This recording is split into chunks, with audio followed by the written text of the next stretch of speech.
2026 সালের মাধ্যমিক school certificate ও সমমানের পরীক্ষা আজ থেকে শুরু হয়েছে।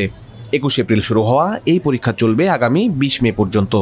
এবারের পরীক্ষায় সারা দেশ থেকে অংশ নিয়েছেন 18,57,000-এর বেশি পরীক্ষার্থী।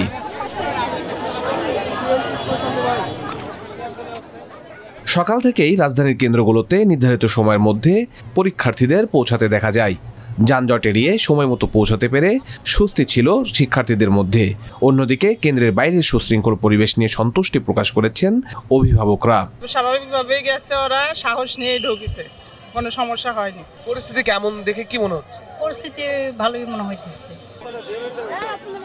প্রথম দিনের বাংলা পরীক্ষা শেষে শিক্ষার্থীদের চোখে মুখে ছিল উচ্ছ্বাসের ছাপ।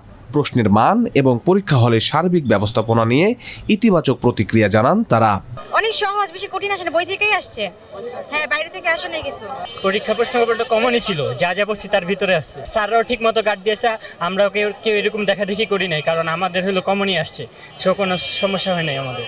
এটা অনেকটাই ইজি হয়েছে আগের ইয়ারগুলো থেকে।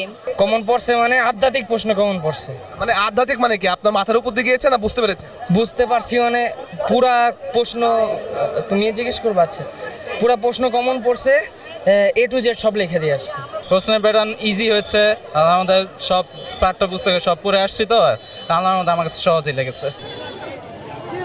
এদিকে প্রশ্ন ফাঁসের মতো অনাকাঙ্ক্ষিত ঘটনা রোধে কঠোর অবস্থানে রয়েছে সরকার। গুজব ছড়ানো এবং প্রশ্ন ফাঁসকারীদের ধরতে গোয়েন্দা নজরদারি বাড়ানো হয়েছে। কেন্দ্র পরিদর্শন শেষে শিক্ষামন্ত্রী প্রশ্ন ফাঁসকারীদের প্রতি কড়া হুঁশিয়ারি উচ্চারণ করেন। সাইবার ক্রাইম স্পেশালিস্টদেরকে আমি যারা যারা সংশ্লিষ্ট রয়েছে এই প্রশ্নপত্র এবং ম্যানেজমেন্টের সাথে, তাদের সকলের নাম্বার আমি সাইবার ক্রাইম অথরিটির কাছে দিয়ে রেখেছিলাম। ইফ এনিথিং হ্যাপেন্স তারা ইমিডিয়েটলি লোকেট করতে পারবে, কোথা থেকে লোকেট করতে পারবে এবং সেটাই কীভাবে ব্যবস্থা নেওয়া যায় সেই ব্যবস্থা সব কিছু কিন্তু বাংলাদেশে রয়েছে। ব্যবহার করছি না আমরা, এখানে কিন্তু সব সিস্টেম রয়েছে এবং সব ধরনের এই আর্টিকুলেট টেকনিক্যাল হ্যান্ড রয়েছে। তো এগুলি নিয়ে আমরা প্রিপারেশন রেখেছি। দেখা যাক, তারা ট্রাই করুক, আমরাও ট্রাই করি, দেখা যাক। Let's face the problem, but I am ready to face the problem. নকলমুক্ত ও শান্তিপূর্ণ পরিবেশে পরীক্ষা শেষ করতে অভিভাবক ও সাধারণ মানুষের সহযোগিতা চেয়েছে শিক্ষা মন্ত্রণালয়।